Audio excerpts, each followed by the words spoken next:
Bonjour à tous, bonjour à toutes, bienvenue dans mon podcast dédié principalement au tricot.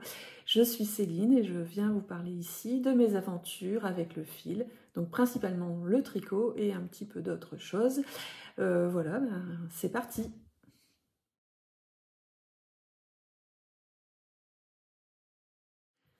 Je vais commencer par vous remercier et vous dire bienvenue si vous êtes nouveaux abonnés. Merci pour vos commentaires ici et sur Ravelry et sur Instagram où vous pouvez d'ailleurs me retrouver sous le pseudo Céline Passion Fil.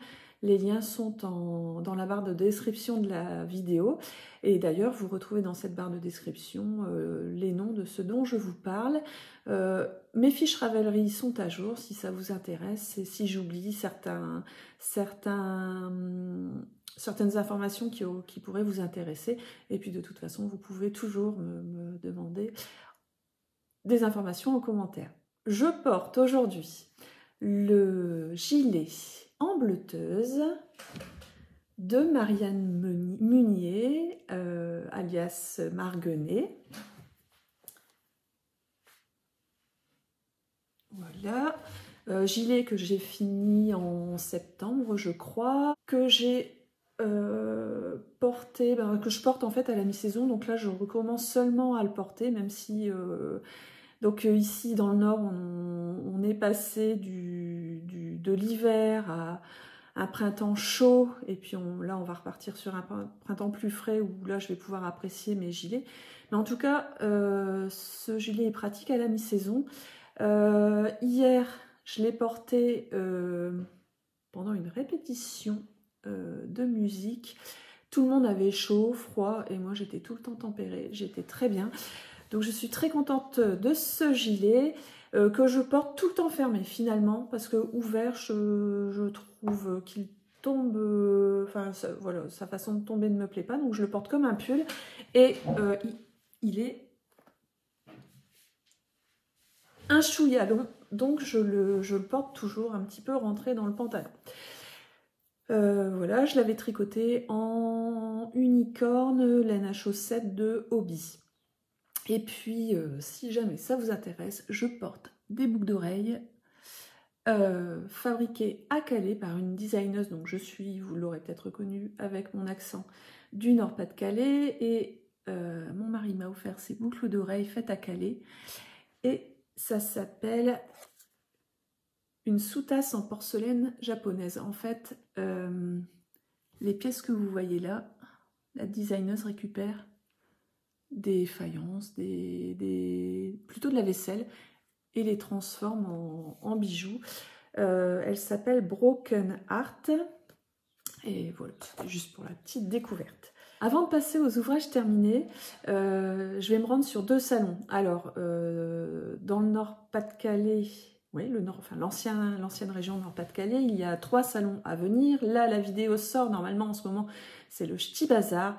Même si je vais sur l'île dimanche en fin d'après-midi pour le sport d'un de mes fils, je ne pourrai pas me rendre au Ch'ti Bazar cette année. Ce salon est dédié au fil et pas seulement au tricot, mais ça m'aurait plu parce qu'il y a des personnes qui viennent, notamment Maison Blue Mood, avec ses magnifiques viscoses, et je crois qu'elle a fait un coton, enfin, ces magnifiques tissus, j'aurais bien aimé la rencontrer. Il y a d'autres exposants que j'aurais aimé voir, mais bon, bref, je ne peux pas emmener mon fils, enfin traîner mon fils sur ce salon, sachant qu'il enchaîne après avec un gros entraînement. Donc je serai juste à côté, mais je ne pourrai pas y aller parce qu'en plus, à l'heure où commence son entraînement, c'est la fermeture du salon.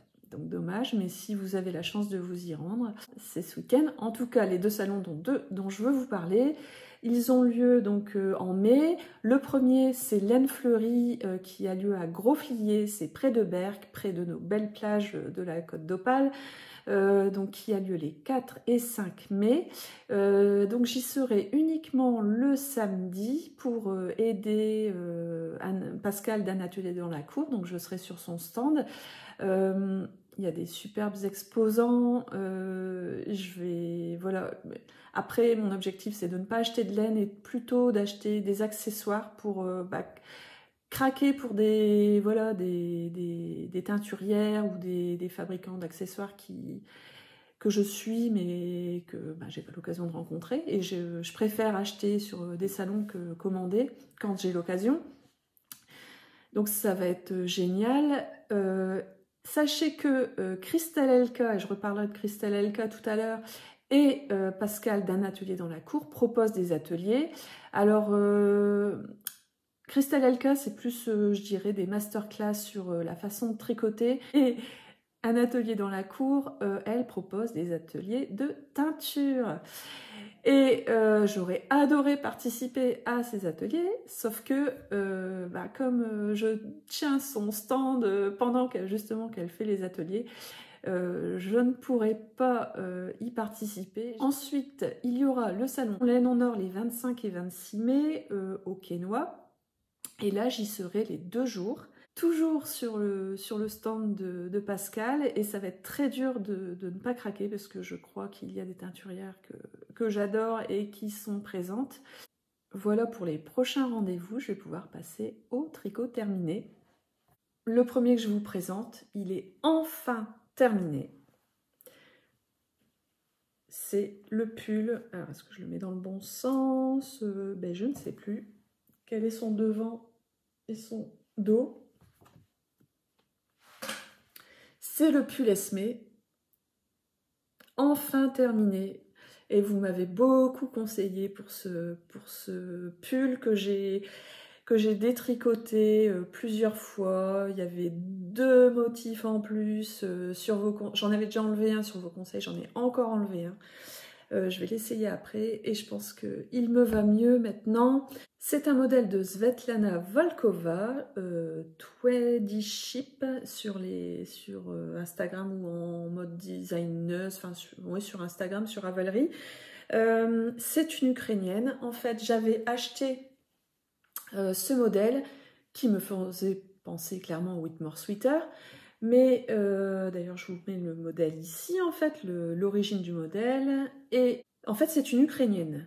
Et donc, il y a 3 ans, je crois que c'était, ouais, c'est ça, déjà 3 ans, je lui ai acheté 2 modèles parce que suite à ce qui se passait, à ce qui se commençait, qui n'est toujours pas terminé au bout de 3 ans, il y avait une idée en fait sur les réseaux, c'était d'acheter des choses immatérielles aux Ukrainiens pour dire qu'ils puissent continuer de subvenir à leurs besoins, sachant que l'économie de leur pays était mise à mal.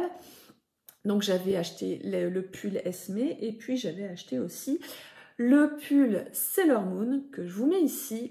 Et petite parenthèse donc sur le Sailor Moon parce que j'ai pensé à ce pull. Alors moi je l'ai fait, je vous mets ma version en fait, moi je l'ai fait en t-shirt pour l'instant mais je le referai en pull parce que sa construction est originale. Et je pense à une des dernières vidéos que Christelle Elka a sorties sur des pulls et des gilets qui ont une construction originale. Ce pull, donc j'ai fait en t-shirt, se commence par le milieu du dos. Et j'avais adoré sa construction. C'était très bien expliqué, comme le pull Esmé. En fait, le pull Esmé, imprimé en 2 pages sur 1, on se retrouve avec un recto verso. En fait, il y a 4 pages pour le modèle, donc c'est un modèle simple, efficace. Et bien, je vais le passer pour vous en parler encore plus. Alors clairement, hein, il fait penser au Whitmore Sweater. Je n'ai pas le modèle Whitmore Sweater, mais la dentelle ressemble énormément. Je ne sais pas qui a créé son modèle en premier. De toute façon, chez Drops, on en a un qui ressemble aussi. La dentelle est quand même un peu différente. Mais voilà, bon là, je l'ai acheté à Twedy Ship, donc Svetlana Volkova. Et puis je suis contente d'être passée chez elle. En fait, j'ai utilisé de la Annelle de luxe. Alors, elle n'est pas répertoriée dans Ravelry. C'est 500 grammes pour 140 mètres, 40% de laine, 33% d'acrylique, 13% de mohair, 12% de polyester et 2% de lurex. Et c'est ce qui fait ce petit fil brillant. Alors, je ne sais pas si vous arrivez à le voir. En vrai, il ne se voit pas trop en fait ce fil brillant. Mais en fait, comme le fil n'était pas... déjà, pour qu'on apprécie son petit fil Durex, ben, c'était mieux du jersey. Et puis, pour faire la dentelle, les manipulations n'étaient pas faciles avec ce fil un peu duveteux. Donc, j'ai pris la décision, grâce à vous aussi, d'arrêter le motif et de le faire à la façon du Whitmore Sweater. Alors, qu'est-ce que je peux vous dire? Ouais. Donc, je vais tricoter en aiguille 3 au lieu des aiguilles 4. Et puis, il faut dire aussi que j'ai fait en fait j'ai fait un échantillon. Mais j'ai fait un échantillon, je me suis trompée en fait, parce que dans le diagramme, que je ne vous montre pas parce que c'est un modèle payant, il n'y a que les rangs endroits qui sont notés. Et tous les diagrammes que j'ai dernièrement tricotés, Isabelle Kramer, là je suis en train de faire le chat, l'asco en brioche, les rangs en vert sont notés aussi. Et en fait, là j'ai foncé tête baissée et je me suis dit, oh, c'est embêtant, il y a des manipulations à faire, enfin il y a des points particuliers à faire sur l'envers. Et en fait, je me suis trompée, je n'ai fait que les rangs en droit et je les ai fait en endroit en vert, ce qui fait que mon échantillon ne donnait pas ce motif-là, il était beaucoup plus ramassé. Et forcément, l'échantillon n'avait rien à voir avec le pull. Et en fait, je m'en suis rendu compte une fois que je suis arrivée à au deuxième rang ici, et c'était trop tard. Enfin, c'est pas que c'était trop tard, c'est que j'avais la flemme de détricoter un rang. Donc en fait, là, il me manque un rang. Et puis, qui dit échantillon faux, après on part dans un tricot qui est un peu, comment dire, où on risque fort de se tromper dans le nombre de rangs, aussi le nombre de mailles, ce qui fait que j'ai dû, donc c'est ce que je vous ai expliqué, j'ai 2 motifs en moins. Pourtant j'ai tricoté avec des aiguilles 3, alors je suis très lâche du tricot, j'y reviendrai après, là ça devient quand même un problème. Ce qui fait que j'ai dû m'arrêter pour avoir beaucoup moins de mailles. Le col, il est moins serré que ce qu'il devrait être. Mais bon, alors, au lieu de le tricoter en moins de 2 mois, je l'ai tricoté en 3 mois. Tiens, il y a un fil qui n'est pas rentré ici. Première modification, donc j'ai arrêté le motif. J'ai donc eu beaucoup moins de mailles pour le corps, mais pour moi, je trouve ça suffisant. Je trouve qu'il... Pardon, je ne montrerai pas mes lèvres en parlant. Je trouve le fit me convient.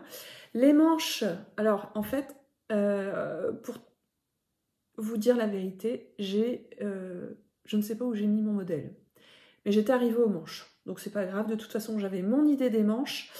J'ai fait des manches un peu, qui sont ballons, qui sont pas... ça fait pas un ballon géant, mais en tout cas, j'ai tricoté droit et j'ai resserré, j'ai divisé par 2 le nombre de mailles, je crois, quasiment. Et j'ai fait mes cottes. Alors, ce sont des cottes 1-1 normales qui sont éclatées, qui ne sont pas hyper jolies. Ça sera à refaire, je les ferai autrement, ou je ferai la méthode dont parle Tricolibri, le combination knitting. Le combination knitting qui permet de ne pas avoir ces cottes éclatées comme ça, enfin, ou en tout cas qu'elles soient régulières. Et puis, le rabat en bas et aux manches, j'ai fait un rabat tubulaire. C'était mon premier. Alors, c'était peut-être pas forcément judicieux sur ce tricot, ce tissu qui fait un peu effet transparent, puisque ça, on voit une surépaisseur un petit peu ici. Mais bon, j'étais contente de tester la technique. Et puis ça va passer. Hein. Et j'avais très peur en fait parce que pour cette méthode, on doit avec une aiguille faire une sorte de grafting. Le fil accrochant, j'avais peur que ça ne passe pas finalement. C'est passé nickel. Voilà. Donc ben, c'est la première fois que je le porte réellement. D'ailleurs, je vais... Oh, allez, je peux terminer l'épisode comme ça, il fait pas si chaud que ça, mais ça n'est plus du tout la période des gros pulls. Qu'est-ce que je ne vous ai pas dit? J'ai acheté ce fil à la lainerie. Oui, c'est ça, la lainerie Pelote and Papote à Cambrai. C'est en fait quand vous êtes à Cambrai et que vous allez vers la belle place. Enfin, je pense qu'il y a en gros une entrée principale, enfin une rue principale pour qui accède à la grande place. Et dans en fait la mercerie, la lainière donc se trouve à cet endroit-là en centre-ville. J'avais acheté 10 pelotes parce que ben, j'avais calculé par rapport au modèle ce qui était noté pour ma taille et comme ben, j'ai tricoté trop lâche, alors bon, c'est l'effet que je voulais, hein, donc finalement ça me convient, mais donc j'ai utilisé beaucoup moins de laine que prévu. Je n'ai utilisé que 280 grammes, ce qui fait que j'ai entamé 6 pelotes. En fait, je les ai quasiment toutes entamées, puisque tout ce que j'avais utilisé pour faire, enfin j'avais commencé une manche quand j'ai commencé à détricoter. En fait, tout ce que j'avais tricoté ici, je l'ai détricoté, je l'ai défrisé, hein, normal, mais le temps que ça sèche, j'avais pas envie, et puis j'avais peur que le fil lurex soit abîmé, donc j'ai entamé les nouvelles pelotes. Et les un peu plus de 4 pelotes que j'ai en trop, ça n'est pas grave parce que ça ira dans la fameuse couverture Excavation Blanket, et ça me permettra d'avoir beaucoup de blanc, d'avoir une couleur neutre qui revient régulièrement dans cette couverture que je vais bientôt commencer, je pense. Le rabat tubulaire, le tutoriel, j'ai utilisé les vidéos ou les tutos, les deux, je ne sais plus. Là, je vois que j'ai un peu mal serré mon... J'ai une petite maille là, c'est pas grave. J'ai regardé le tuto, enfin j'ai compris avec le tuto sur le site de Lily comme tout. Deuxième ouvrage terminé, enfin terminé. Elles auraient dû être terminées, sauf que je suis en panne de laine pour un tout petit bout. Il s'agit des chaussettes que je vous avais montrées la dernière fois. Celle-ci est terminée, bloquée. Un petit fil à rentrer là, ouais. Mais tous les fils sont rentrés. J'ai déjà rentré, enfin... Voilà. C'est le modèle donc de Lisan Nourdin, les Coloid Socks, que j'adore. Et puis ben, la deuxième est là. En fait, je pensais avoir assez de laine et puis il me manque pour ce petit bout. Je remercie Caroline que j'ai vue plusieurs fois aux ateliers tricot qui m'a proposé, elle avait de la même laine, donc c'est de la laine drops grise, la gris clair. Et elle m'a gentiment proposé de me passer ce qui me manquait pour pas que j'ai une commande à faire chez Drops. Je lui ai dit, t'inquiète pas, en plus il lui en restait assez, presque assez aussi pour une chaussette. Je lui ai dit, t'embête pas, de toute façon, la Fabelle de Drops en gris clair, on en a toujours besoin, donc la prochaine fois que je ferai une commande, j'en prendrai. Elle doit en racheter aussi, donc je pense qu'on fera une commande jointe, hein, n'est-ce pas Caroline? Et puis c'est pas grave si j'attends. J'avais dit peut-être que je les offrirai à ma maman. Je pense que je vais lui en faire d'autres à ma maman parce qu'elle a une dent aussi, hein, enfin, vous savez pourquoi, pour celles qui ont lu les commentaires de la précédente. Moi, bah, j'adore, voilà, les anneaux des JO, même si on peut en vouloir aux JO.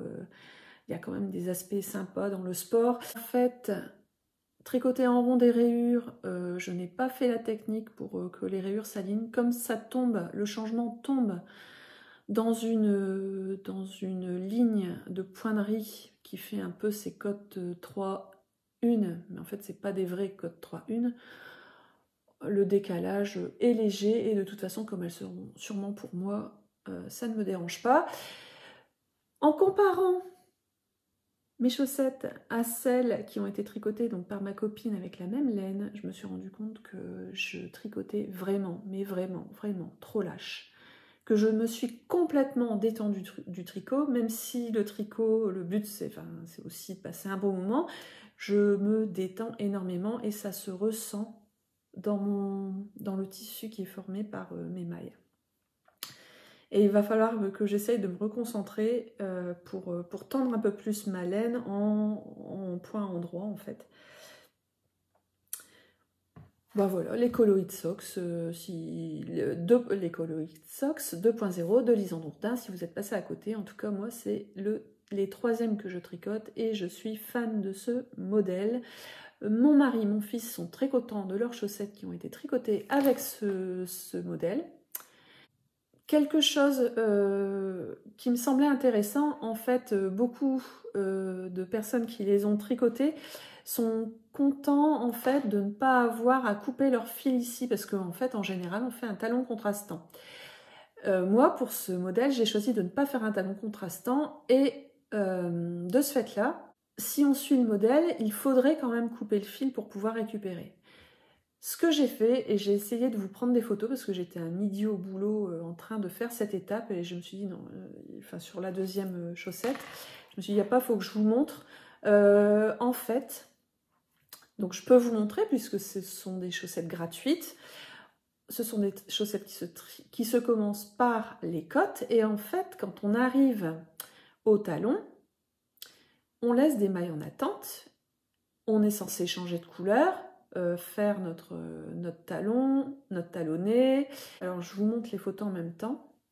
Une fois qu'on arrive à la fin du talonnet, on doit reprendre nos mailles. En fait, on doit monter des mailles de chaque côté et reprendre les mailles du devant. Ce que je fais pour ne pas couper ma laine, c'est que je tricote donc au-dessus du talonnet. Je ne repars pas au début ici. Je ne monte pas tout de suite mes mailles ici. Je monte mes mailles en fait sur la fin de la partie basse de la chaussette. Je monte mes mailles, je tricote le devant et ensuite, donc là c'est la fin de mon rang si on peut dire, mais je termine, en fait la partie sous le pied, enfin qui est contre le talon, je remonte mes mailles, mais en fait je suis déjà au deuxième rang. Donc en fait, le dos de ma chaussette, il est sur deux rangs. Je ne sais pas si c'est compréhensible, mais en tout cas, je triche et ça ne se voit pas du tout. Et ça m'a permis de ne pas avoir de fil à rentrer. Si c'est pas compréhensible et si ça vous intéresse, posez-moi vos questions. Voilà pour les tricots terminés. Les chaussettes, je ne vous les remontrerai plus hein, parce que... c'est basique des chaussettes, et puis le fait de finir la deuxième ne va rien changer à l'ouvrage. Je continue donc avec mes tricots en cours et le premier que je vous montre qui va se terminer très prochainement. Il s'agit du châle Lascaux. C'est un modèle gratuit de Marie Petra ou Pietra, je ne sais plus, gratuit sur Ravelry, qui est en anglais, mais ça se fait très bien parce qu'en fait, elle met les explications de chaque rang et elle double avec le diagramme. Donc au début, j'ai commencé avec les explications et puis après, je me suis basée sur le diagramme en regardant des tutos. Je les ai expliqués dans la vidéo précédente.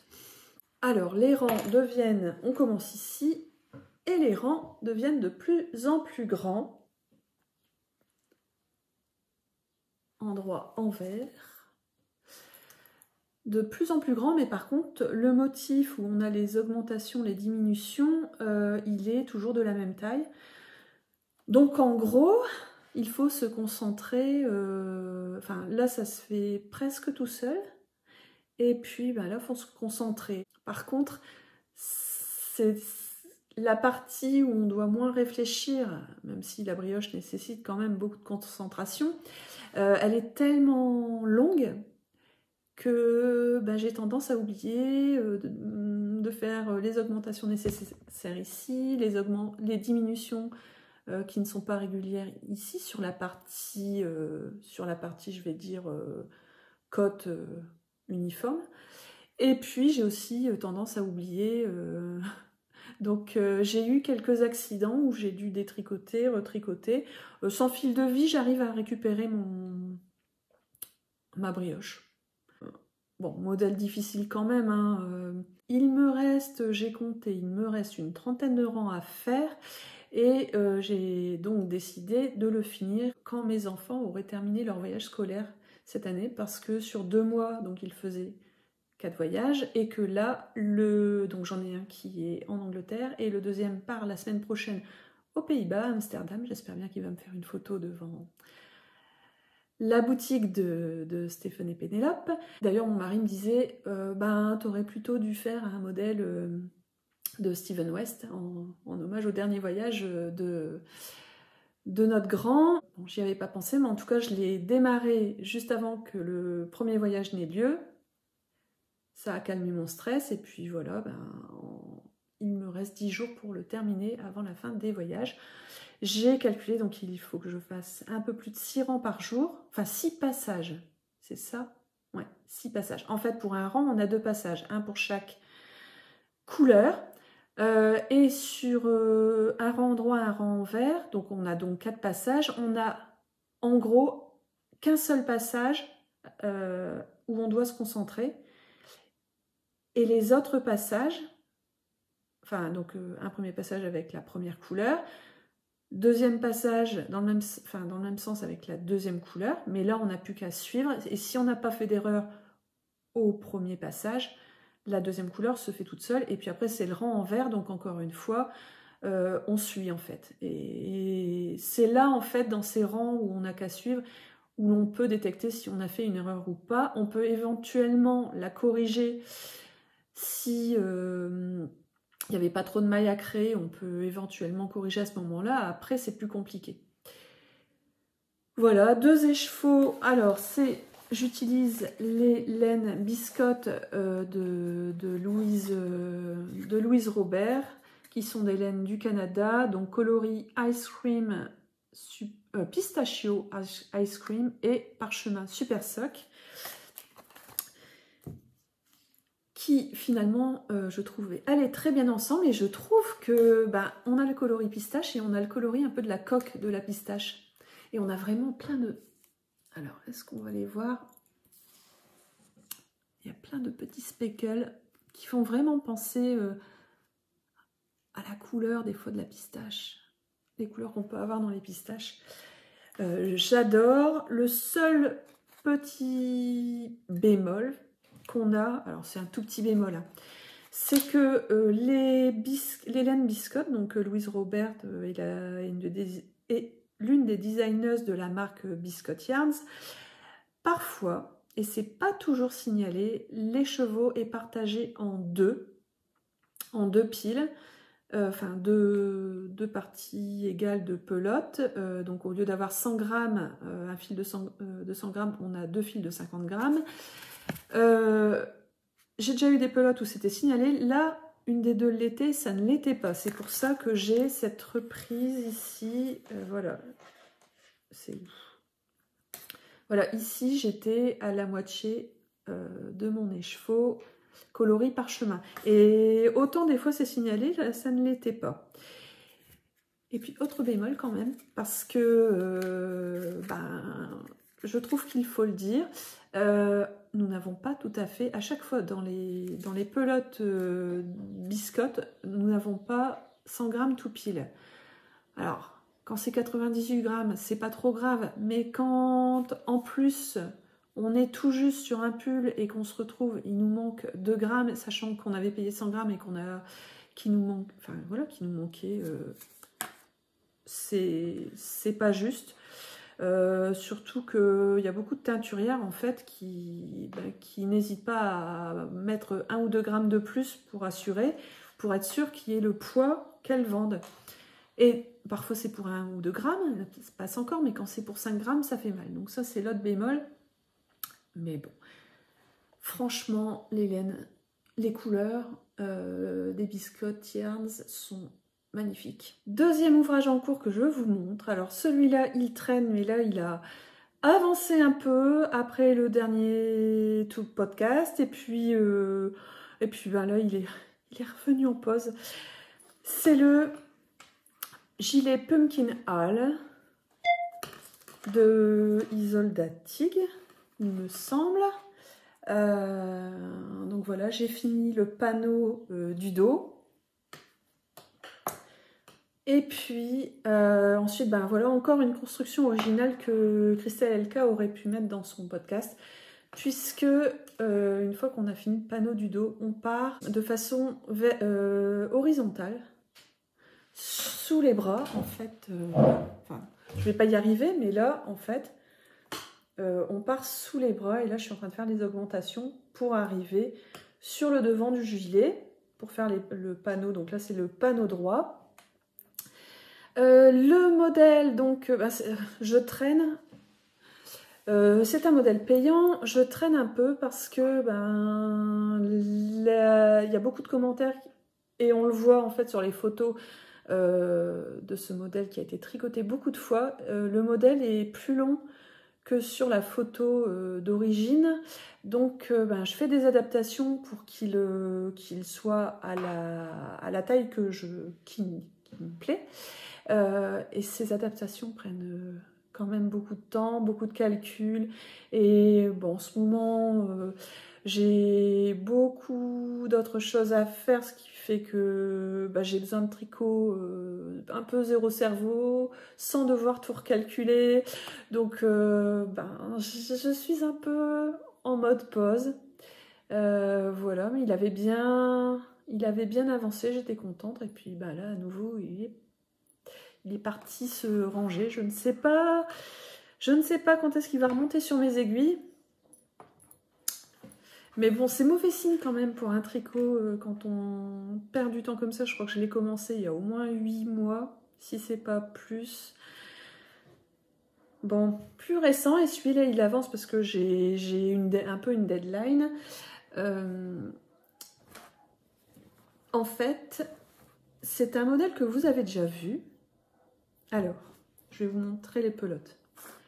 Voilà. Ça vous rappelle peut-être quelque chose. Et puis, voilà, elle commence déjà à se défaire, la pelote. Je ne les tricote pas ensemble. Ici, on a de la soie. Ici, on a du mérinos. En fait, je tricote 2 ouvrages en parallèle. Enfin, 2 ouvrages identiques avec 2 fils différents, en taille et en aiguilles différentes. C'est pour moi, mais comme... je trouve que la soie et le mérinos se tricotent différemment, le rendu est différent. Si vous reconnaissez ce fil, alors oui, c'est quelque chose que j'ai détricoté et je retricote le même modèle, mais dans une taille avec des aiguilles plus fines pour avoir un tissu plus tendu. Je vous montre lequel en premier, le rose ou le bleu? Le bleu pan. Allez, le rose. Voilà, donc le premier où il en est. Mais celui-là, il est un peu moins urgent. Donc, je l'ai déjà tricoté de la même façon, peut-être que vous avez deviné. Et le deuxième, en fait, je tricotais les deux en parallèle pour faire les difficultés, enfin voilà, les choses où il faut réfléchir, les faire en même temps. Et puis, finalement, j'avance plus vite sur celui-là. Ça commence à vous parler avec ce beau point. C'est le top Jinshi. Je vous mets le modèle ici. C'est un modèle de Marianne Munier que j'ai déjà réalisé avec la soie de fil indigo. J'ai eu beaucoup de compliments de mes copines sur Ravelry à propos du t-shirt que j'avais fait. Je vous mets la version que j'avais faite. Mais en fait, j'étais mal à l'aise dedans. Je le trouvais légèrement trop transparent et puis trop léger. Alors, je ne sais pas si c'est parce que c'est de la soie. C'est tellement léger qu'on a l'impression de ne rien avoir sur soi, sincèrement. Hein. Et comme en plus le modèle est large, qu'il est décolleté, je pense que je m'étais un peu trop détendue en le tricotant, ce qui fait qu'il était un peu trop large, un peu trop décolleté, et puis cette laine est tellement magnifique qu'il était hors de question. En fait, j'allais plus le porter, le t-shirt, le top Jinshi. Donc je me suis dit, il n'y a pas, il m'avait tellement plu, je le refais. Donc je le refais avec des aiguilles plus petites. Donc au lieu de 3, je suis passée au 2,5 et je le fais une taille en dessous. Par contre, avec le Mérinos, donc fingering de Pascal d'un atelier dans la cour, coloris Pan, il a plus avancé parce qu'en fait je voudrais l'avoir terminé pour début mai pour le porter sur le salon Laine Fleurie. Donc on tricote, alors c'est un modèle payant, hein, je vais pas tout vous expliquer, mais on tricote un peu le dos, le devant droit, le devant gauche, ensuite on rejoint et ensuite on continue le dos. Et là pour continuer le dos, j'alterne mes écheveaux. On a des nuances dans ces couleurs, c'est pas une couleur unie. C'est une couleur un peu semi-unie. Enfin, le voilà, mais là, j'ai pas alterné les écheveaux. Et je ne suis pas sûre, en fait, dans le premier écheveau, j'avais ce petit détail. Je ne suis pas sûre dans le deuxième écheveau, on retrouve ce petit détail. Donc, j'ai tout de suite alterné. Donc, voilà, les deux... Alors, en fait, celui-là, c'est celui que je prends en zéro cerveau, parce que là, je suis sur une partie facile. Sauf que vous voyez qu'en zéro cerveau, je n'ai pas beaucoup avancé. Et puis, finalement, ben, les rangs deviennent longs.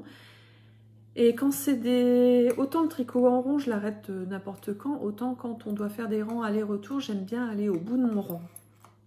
C'est pour ça que finalement, ben, il avance pas tant que ça, j'arrive pas à le sortir dans les salles d'attente parce que j'ai peur qu'on me coupe dans un rang. Donc je privilégie, ben, je tricote à fond celui-là et puis ben, celui-là avancera moins vite, c'est un peu moins grave. Enfin celui-là, le rose, avancera moins vite. C'est terminé pour les tricots en cours, mais le fait que je suis embêtée en fait pour les tricots zéro cerveau qui s'embarquent un peu partout, parce que je trouve finalement que le Jinchi, ben, c'est ce que je vous disais, j'ai du mal à le sortir pour tricoter des rangs entiers. Donc, va bientôt sauter sur mes aiguilles. Je pense une chaussette zéro cerveau avec cette pelote que j'ai achetée à Action il y a très longtemps. Voilà, tout est prêt. Et j'ai pris ce contrastant trouvé dans mon stock de laine Hobby. Et en fait, parce que j'ai beaucoup de choses à faire en ce moment au boulot, pour les enfants, et notamment aussi pour la musique. Et j'ai de temps en temps des moments d'attente en fait, attendre que ce soit mon tour de passer ou de m'entraîner. Donc, je pense qu'une chaussette, ça sera plus pratique que le top Jinchi. Donc, il y a ça qui va sauter sur mes aiguilles. J'ai un gros concert là samedi et puis j'ai des auditions, une audition dans une semaine. Donc, ça va être pratique et puis ça va bien me détendre. J'ai fait quelques achats déjà. Alors, j'ai fait un peu de couture, mais ça n'est pas terminé. Donc, je ne vous montre pas, mais ça m'a permis de passer à la mercerie Hollande, qui est près du Beffroi à Arras. Et je me suis fait plaisir. J'ai acheté tout ce qu'il fallait pour coudre une banane d'été. Et puis, j'en ai profité pour acheter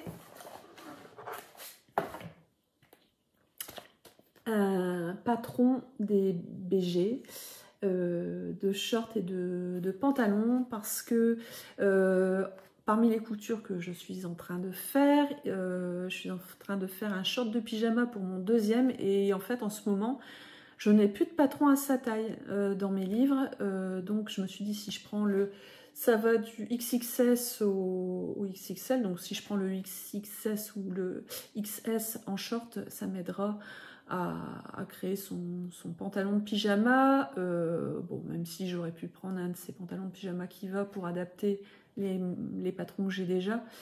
J'avais envie de partir sur quelque chose de confortable. Puis j'adore les patrons des BG et j'avais besoin aussi, parce qu'en ce moment, mon aîné a des problèmes en fait pour ses pantalons. Il est trop grand et trop fin. Donc je pense que je vais tenter l'aventure de lui coudre un pantalon de sport qui ne lui arrivera pas au mollet, hein, qui n'aura pas le faux au plancher. Je le ferai bien à sa taille et voir s'il le met ou pas. Voilà pour mes achats. Et puis les autres achats, ça concerne ma couture en cours, donc je vous montrerai y a intérêt la prochaine fois. J'aurais dû déjà le terminer, mais je n'ai pas réussi. Et j'ai passé une petite commande. Alors, Liz Taylor a sorti sa nouvelle collection. Et c'est une collection avec beaucoup de vélos. Et alors, je n'ai pas craqué pour les tissus. Enfin, il y a un tissu qui me plaisait, mais je vais attendre de le voir en vrai. J'espère que j'aurai l'occasion de le voir en vrai. Mais en tout cas, je ne pouvais pas passer à côté de son magnifique pins. Alors, c'est un double pins. Et c'est son pins vélo, puisque on adore les vélos à la maison. Et je le trouvais magnifique. De toute façon, dès qu'il y a des vélos, j'achète. Bon, j'ai pas acheté son tissu pour l'instant, mais ça ne saurait tarder.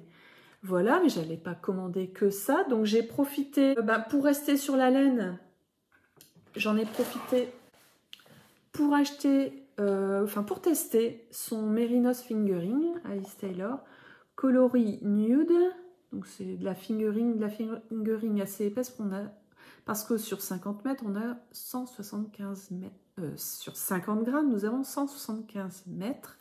C'est son coloris nude, mais son coloris nude qui était en promotion parce que ça n'est pas la bonne couleur, et moi je m'en moque un peu, que ce soit la bonne couleur ou pas. J'en ai acheté 8, donc j'ai 1400 mètres, j'ai repéré des modèles, mais je sais pas, je partirais bien quand même sur une combinaison avec un mohair, et pour pas que ça revienne trop cher non plus, je vais sans doute m'orienter sur un mohair de Drops. Et l'avantage avec Calidou, c'est que je vous avais montré une autre fois que quand on achète, on cagnotte des échantillons et que je me constitue petit à petit une collection d'échantillons. Donc, ça me permet de voir les couleurs en vrai plutôt que sur écran. Et là, ça m'a permis de comparer un petit peu ce nude. Alors, je le voyais bien avec soit le coloris, alors c'était lequel? Soit le 38, je crois que c'est poudre qui va éclaircir un petit peu. Alors vous ne voyez rien. Vous ne voyez rien du tout. Bon, bref, le poudre passe là. Ou alors un échantillon que je n'ai pas encore. Peut-être du vieux rose, mais ça va peut-être trop foncé. Bon, bref. Voilà pour mes achats chez Liz Taylor. Je n'ai pas pris que ça puisque j'ai complété ma commande. J'ai pris un deuxième pins que j'aime beaucoup avec des superbes couleurs que j'ai beaucoup. Et puis en promotion il y avait aussi cette viscose au petit point. Je crois que c'est Doty. Ah, c'est le coloris verveine. Donc j'ai acheté la quantité pour me faire une chemise. Et puis j'ai acheté les boutons qui vont avec. Coloris verveine aussi. Est-ce que vous voyez? C'est tout pour les achats. Je vous montre rapidement comment j'ai avancé sur la broderie. Alors c'est toujours ma broderie d'entraînement que je brode avec un kit que j'ai eu chez Noz. Je l'avais pas dit, je pense la dernière fois, les fils fournis ne sont pas brillants du tout. Ça fait vraiment un coton rêche. Et voilà où j'en suis. Donc là, j'ai fait les cœurs d'une certaine façon et les gros cœurs, je les fais d'une autre, mais je suis moins contente. Là, celui-là, il est beaucoup moins joli. Bon, voilà, ça avance tout doucement. Vous voyez ma passion pour les vélos. Et donc, pour remontrer, en fait, le modèle, je me suis inspirée d'une autre broderie que j'ai à faire, donc d'un kit que j'avais reçu pour Noël. Mais je préférais d'abord m'entraîner à faire des points ici. Mais je suis très contente, en fait j'adore, c'est apaisant. J'ai l'impression vraiment de dessiner en brodant, de dessiner avec un fil, moi qui adore les fils, c'est vraiment agréable et je le fais. Alors je n'arrive pas à regarder la télé ou un podcast, par contre j'adore et ça me permet de faire la transition, écouter des livres audio. Et là je suis en train d'écouter Michel Bussy, et si j'en parle parce que c'est parce qu'il y a un lien avec le tricot, enfin un tout petit lien en fait. Michel Bussy, donc là c'est le livre Mourir sur scène, et au début en fait la première scène, les premiers personnages que l'on croise, il y a un des personnages qui porte un pull et un autre personnage qui porte le bonnet qui a été tricoté avec les restes du pull.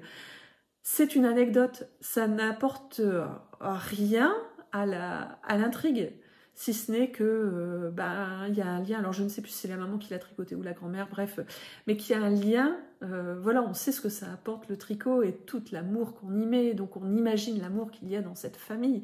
C'est peut-être pour ça aussi. Ou alors Michel Bussy a juste une appétence pour le tricot, en tout cas des références de tricot chez lui, enfin bref. Je trouve que régulièrement il fait référence à la couture ou au tricot, ou alors c'est moi qui suis focus et qui me dit « Oh, c'est dingue, il parle de tricot ou de couture dans son livre, il doit aimer ça ». En fait, peut-être que non, ça apporte juste... ça fait partie du portrait du personnage. Bref, voilà, donc c'était la petite anecdote littérature. Et puis sinon, pour être sur une note beaucoup plus légère et beaucoup plus zéro cerveau, j'étais morte de rire. Il m'arrive de regarder parfois, parce que j'adore les robes de mariée, mariée au premier regard, parce que notamment il y a des belles robes de mariée, et puis j'adore voir le premier regard qui, au niveau psychologie, c'est assez marrant.